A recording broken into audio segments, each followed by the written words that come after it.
OpenAI is warning that China could surpass America in the AI race. Madison Alworth is at the AI conference in Washington.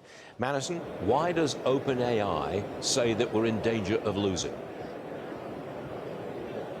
They're saying that because they point out that we are not producing new electricity capacity as quickly as China, and that energy is so important for AI. So in that brief that was sent to the federal government, they warned that China is producing new electricity capacity about 10 times faster than the United States. And so because of that, they're calling on the federal government, the administration, to work with the private sector to build 100 gigawatts of new energy capacity annually.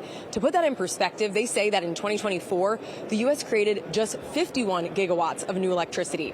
We're here at GTC, so Nvidia CEO Jensen Huang, he told reporters at this conference that the industry would have been in a much more difficult position if President Trump had not won in November and changed the direction of federal energy policy. He noted that the past policy was to cut back on energy and to hope that the economy would still grow. He said that just didn't make sense. So when I asked him about OpenAI's call, this proposal for 100 gigawatts, he was much more optimistic than the chatbot company, but he did agree with the need for more energy capacity.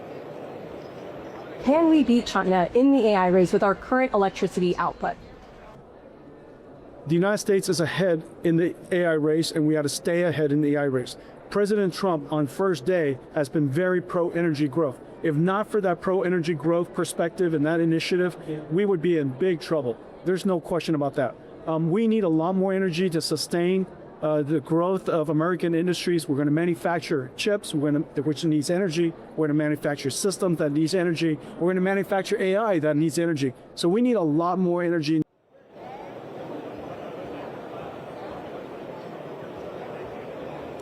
So one other thing to note that Jensen Huang said, Stuart, that I think is so important is that other countries might be producing more electricity, but the U.S. has some of the most energy efficient AI, so we can do more with less. Stuart?